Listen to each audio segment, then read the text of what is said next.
This is Fantology. You may have heard of us. What's up, denizens of the Tower of Babel? I am Hodder Steven, your favorite quadriplegic booktuber and host of Fantology Podcast, with a booktube review of The Fall of Babel, Book 4 of the Books of Babel by Josiah Bancroft. Came out a couple of weeks ago now. We had the honor of having Josiah on the show on Fantology talking about the first three books of the series. So if you want to check out what he has to say, get to know Josiah a little bit more, definitely check out that video. But I am going to do some non-spoiler thoughts on book 4 if you haven't read it yet, along with some kind of general thoughts on the series, on the Books of Babel. And then at the end of this, there's going to be some spoilers, just a few takes of mine, and then we'll do a full podcast review in a little bit. Okay, let's get to it. The Books of Babel. And actually, before I start, if you haven't liked and subbed, please do that. It just helps our channel grow a little bit more. Really appreciate all your support and just watching the video. Okay, so if you haven't read the series before, I really recommend it. Like, this is a really strong series, especially an intro work for a new author in Josiah Bancroft. And there's not many fantasy readers that I would say don't read these books. Like, these are really good, kind of for all ages as well. So definitely check out Books of Babel if you haven't yet. I always describe it as a zany steampunk fantasy. And this recommendation for me actually means a lot because I don't really enjoy a whole lot of steampunk. And I really enjoyed this series. I think overall, I would probably land about an 8 out of 10 for the entire series, which is pretty high praise. I like to compare it to a series of unfortunate events. It's got kind of that same real kind of dark, absurdist humor that I really enjoy. It's got that sarcasm and wit throughout. It's not an especially dark series. It's not a light series either. It's kind of in between. I'll talk about that a little bit more. Josiah Bancroft himself would give you a whole list of additional literary sources that he drew from. But Series of Unfortunate Events is my best comp, having not been quite as well read as Josiah himself. Okay, so previously on the Books of Babel. So now we're starting into spoilers for the first three books. So Adam was left at the top of the tower. He actually doesn't appear at all in book 3, the Hod King, but we will get back to him. He's been left with some odd folks up there. Most people in the tower are odd, but these ones especially seem to be strange, and there's something going on with them. Thomas Senlin is in the literal belly of the beast, along with Luke Marat, our problematic wakeman and villain of sorts. We'll see what happens with them. They're there along with the Hod King, which you remember is a giant crustacean-like machine battle siege engine. And Senlin's going to have to deal with this thing. Like, this is the titular thing in the previous book. And now we're ready to actually see it in action. So that's an exciting thing to look forward to in book 4, in the Fall of Babel. And Edith and the rest of the crew are circling around. They have recovered Maria and Olivet, Senlin's daughter, and they are trying to carry out the Sphinx's orders and gathering the paintings for some still mysterious reason. Things are not going well to them, and the doors to the Sphinx's workshop have been closed. So as we start the Fall of Babel, there are several different plot threads that Josiah is kind of juggling. He does this through several parts. It's not too dissimilar than the structure of his previous books. There's also a lot of mystery and some plot things that need to be wrapped up, as you'd expect in the finale of a series like this, 4 solid books. And we're now finally going to get some answers. So you're probably wondering, how well does it do? Does it stick the landing? And overall, I'll get into more detail, but overall is my review of this book is an 8 out of 10. I think it sticks the landing. I think it is very solid, maybe not spectacular, but endings are difficult. And there are several series that I can point to that I would say the ending is pretty disappointing. This is not one. I think if you enjoyed the first 3 books, you also enjoyed this one. Some of the things at the end may be a little controversial, maybe like some, maybe you don't like others. That's how I felt, at least. But overall, I think that this was a very well thought out and reasoned through plot. And I applaud Josiah for ending the series in the way that he did. So certainly, if you read the first 3 and you liked it, pick up the Fall of Babel. Let's support Josiah as he wraps up one of the better regarded modern, like currently coming out modern series right now. In my opinion, I've read several series, and this is one of my favorite. I'm really glad that I took up some recommendations to get into this one. So a little bit more of a breakdown of my rating. Setting continues to be awesome. Just like the previous books, it's set in the fictional Tower of Babel. Every ringdom has a very distinct flair to it. We get more of that. There are some more weird and funny and unique different ringdoms here. And I really enjoyed that. And I give the setting a 9 out of 10. The prose and tone, like the execution of the writing itself, is also very good. I'm giving this a 9 out of 10. I'll break these down a little bit. I like the tone. I mentioned before that it's not overly dark. It's not overly light. He does a really good job of walking this line of showing some very serious things that are happening, sometimes very violent things that are happening, but then not dwelling on it too much and adding in some humor and wit to make it a little more palatable. Definitely not grimdark, and that's good because I think if you ask Josiah and we talked to him about this, he would say this is a story he wanted to write, and I'm glad he didn't try to make it too dark. It doesn't need that. This is a very good middle ground, and that's why I'd recommend it for all ages, honestly. The prose itself continues to be just fantastic. Very, very good. You can tell that Josiah has a background teaching and he's a poet. Everything he writes is really beautiful. He uses metaphor very well. Like I mentioned, he sprinkles in the humor and throws in enough of like variety of ways to describe and present different things where it never gets stale.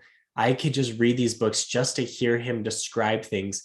And some chapters, if you look back objectively and say, wow, not very much happened, but it's still interesting just hearing him describe very simple things. So the lexicon is great. And he manages to do this without being too wordy, which is very impressive given the amount of words that he does throw in. So I would say this is a true master when it comes to prose quality. The characters themselves, I think through the first book, maybe first 2 books, they take a bit to get introduced and established, but by now we know them and we love them and they have different motivations and they sound different. And there's a lot to love here. I think I give characters an 8 out of 10. I think, they could be maybe a little more distinctive or a little more exciting or have a little more growth. Some definitely more than others. Overall, the characters are really good, really memorable. I can't say anything too negative here. I don't know if they necessarily stand out a ton. Like, I don't know if I would say that, I guess maybe Senlin and Edith are the 2 standouts. There's several minor characters who are also good. 8 out of 10, I think is a solid rating for characters. Didn't necessarily love them as much as I like the prose, but definitely not too critical here. Characters are good. The plot is good, but if you've listened to any of our previous reviews of the series, you know that I kind of agree with the rest of the Phantology crew in saying that while the plot is good, it's one of the weaker elements of the books. I think the books are made by the setting and prose and characters, and the plot is just kind of a vehicle to move that along. However, there are some really nice twists here at the end of the 4th book, some of which I certainly did not see coming. And so I will give plot 7 out of 10. Now, the worst part of the book for me is the pacing. I thought it was a little bit odd and didn't always work. Josiah has a few different sections here where he breaks it up and each one kind of comes to a climax and then it really slows down. I know this is not anything too different. Like a lot of authors do this in order to make it exciting throughout.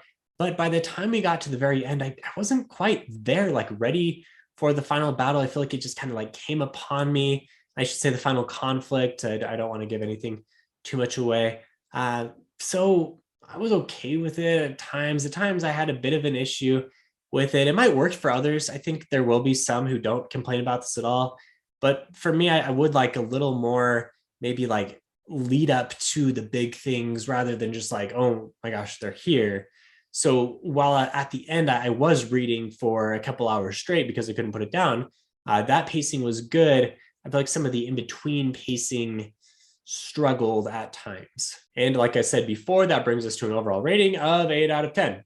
Sticks the landing. Very nice job.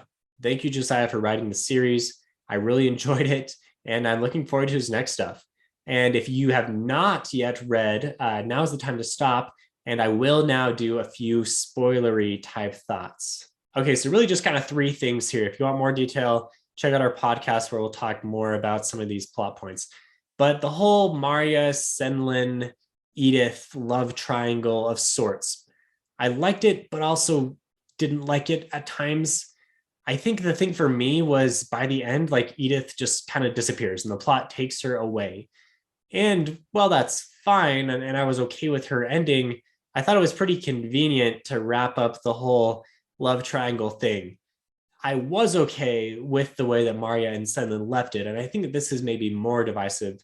A lot of people on Discord were saying they really would have liked to see them reconcile and have Marya have more forgiveness for him. I totally understand that. I see what you're thinking. And I maybe disagree a little bit because I think it's understandable that after all of this, she just needs some time to decompress and figure out where she stands. And you could say, like, well, she has some weeks here. It's described as Senlin talks with her and she eventually kind of tells him to give her space. But I like to think that by the end of the voyage, the end of the 2 years and however long it's going to be, they've kind of made up. I feel like the sparks are still there. And Senlin has learned a lot about himself. And I think if they continue to have some real frank, honest conversations, that they can kind of blow upon the embers there of their relationship and build it up again. So with my fan fiction of they do get back together by the end and raise a little found family, I like that. If they never were to get together, like if he wrote another book and they never did, that might be a little tougher to swallow, but I'm going optimistic here and saying they do get back together. And so I like that it's taking some time. It seems realistic for it to happen. Okay, got to talk about the spaceship twist, because if you listen to our review of The Hod King, our longer format review, you'll know that Josh actually called that the tower was a spaceship. And I'm not sure if he was joking or not, and I can't ask him yet because he hasn't finished. But I think I kind of dismissed it and just said he was being ridiculous because there's been a previous review of another series with the tower where Ben said it was going to be a spaceship and that was a joke. Anyway, so the tower was a spaceship and I thought it was cool. It was a really cool twist. It kind of built up to it. However, I would like to know why it's a spaceship. Like, I feel like we could have got more background with the bricklayer and got a little more as far as answers as to why it was a spaceship and what they were doing. They kind of theorized here at the end, but it's really up to our imagination.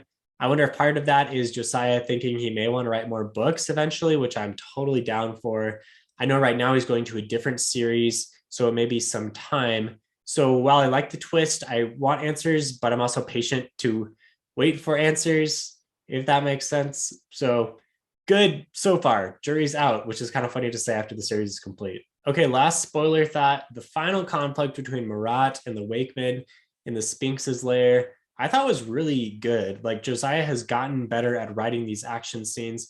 That was something that we were a little less high on in the previous books, but this was really good. Kind of took you through the battle from person to person, went on for a while, but it didn't seem to go too long. And so I really enjoyed this. I couldn't put it down at all through this whole segment. So nice job there, Josiah.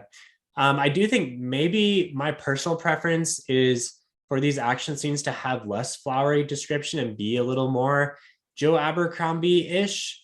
However, that's my preference, and I think a lot of people are going to like the action. So I'm not critical. I think this is just a different take on it. Maybe not my favorite way of doing it, but I really enjoyed it. And that final scene with them, with Edith and Marat on the catwalk, I couldn't tell if I was getting more Star Wars vibes, like The Empire Strikes Back with Luke and Darth Vader on the catwalk there, or if it was more Lord of the Rings as Gollum / Ruddleman dives into the magma pit / the Sphinx's concoction stuff after Marat. Like, I could tell he kind of pulled from both, and maybe not intentionally, but I thought it was fun. I didn't think it was copying by any means. I thought it was great.